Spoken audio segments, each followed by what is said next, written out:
Hey friends, Blaine Bartell here, and I am super excited to introduce you to our brand new, what we're calling our Patrons podcast, a special regular podcast that we're going to share just with those of you that are supporting our work and our ministry. And so the title of it is, What Were They Thinking? And we're going to be talking specifically about sex, secrets, and sainthood. Of course, this is what God has called us to do, Lori and I, is to help men and ministers and marriages understand how to recover, how to ultimately resurrect out of the brokenness of sexual immorality, pornography, infidelity, and all the pain and consequence that comes with that, and move into the beauty of sainthood.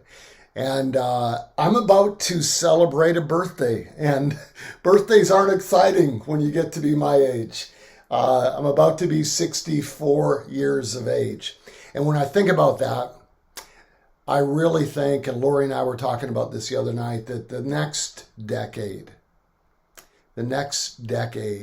will be the most consequential, important decade of our lives. And I believe we'll have many years after that. But there's something about what God's about to do in and through this small little part of God's kingdom of God that I believe is going to help so many people in the years to come.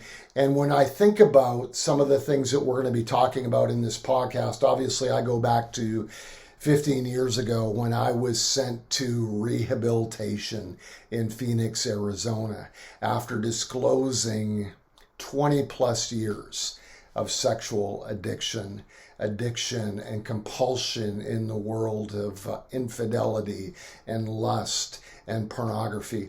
And I'll never forget meeting with a man that would become so influential in my life early on. His name was Dr. Ralph Earl, and he ran the center in Phoenix, and he took me into his private office when I arrived, and he said, "Blaine, I've heard about your story." He said, "Honestly, I've never quite heard a story like yours." He said, "It's like you're the poster child for sexual addiction right now in this country." And he said, "I want to dig deeper with you." And I told him my story. And he had incredible compassion for me, obviously incredible compassion for my family as well, and wanted to help us.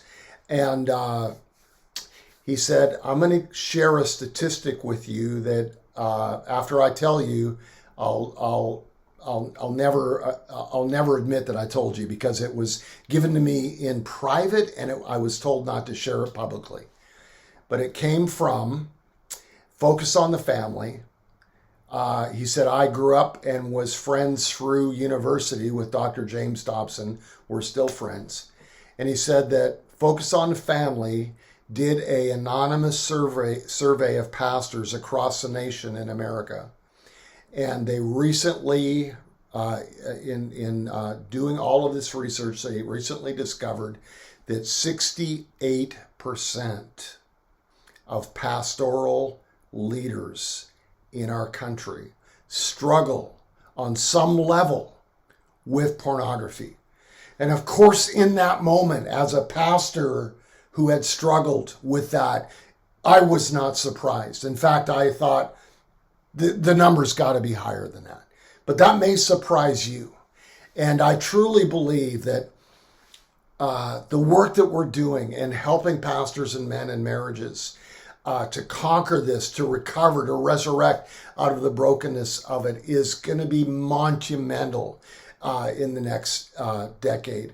And we have, we've seen some of the what we would call the model list, some of the higher level, quote, celebrity pastors who have fallen to this monster.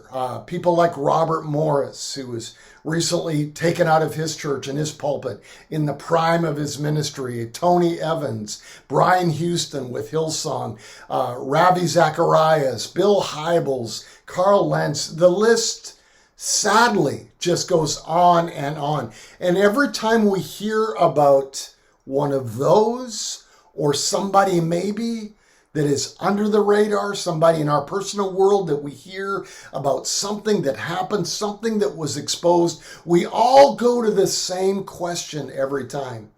And that question is always, what were they thinking? What were they thinking? That they would get into that world, take those kind of risks to potentially lose everything. What were they thinking?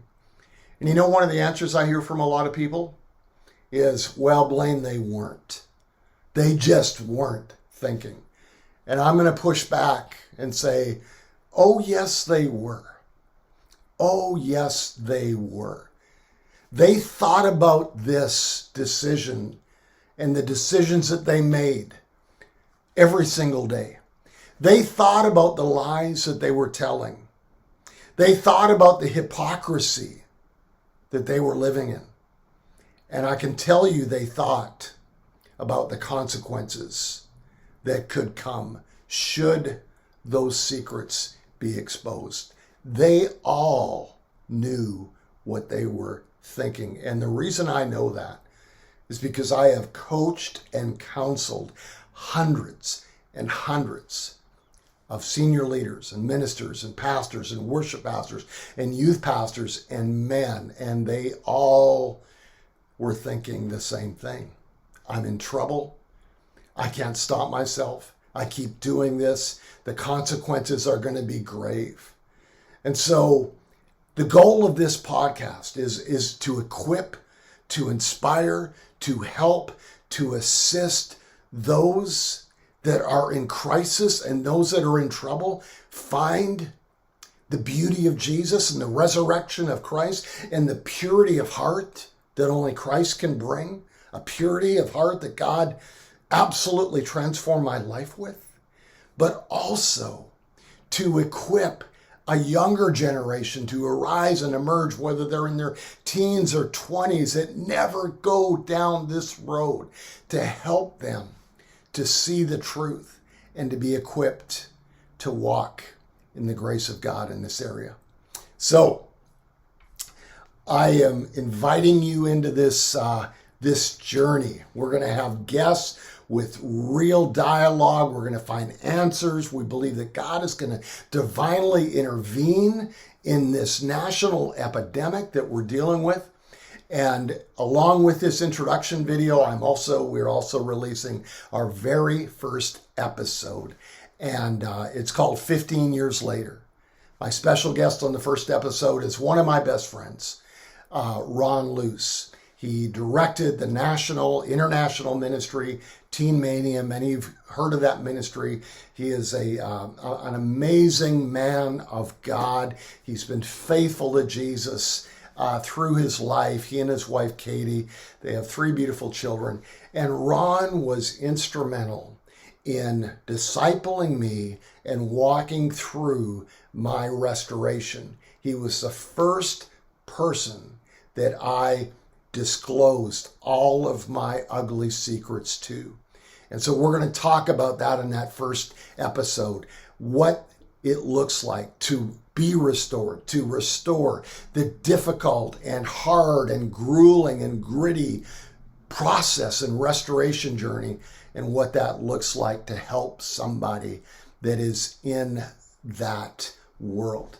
And then I want to say is we just close out this introduction, how much we appreciate every single one of you that are praying for this ministry, supporting this ministry, that have helped us come this far, where we have produced curriculum that is training and changing the lives of thousands of men, our Catheros curriculum, where we have produced now and completely paid for our Catheros for Students curriculum, reaching hundreds and thousands of young people in their teens to help them to stave off ever getting addicted to pornography and to destroying themselves in that world. And now, by God's grace, we've opened House of Resurrection, and we are actively using it now as a residential healing center for men and marriages and ministers that need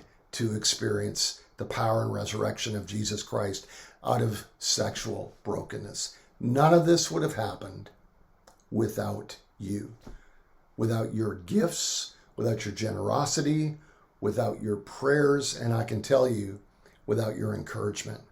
Because your words, your thoughts, your emails, your conversations that have come our direction over these last nearly 10 years have meant so much. So I'm glad to have you on this journey.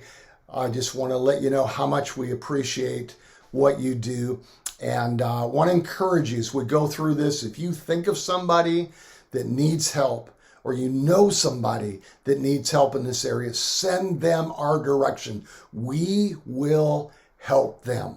Whether they're a pastor, a man, or a marriage, send them to www.houseofresurrection.life, or you can shoot them over to our website, blainebartel.com. All right.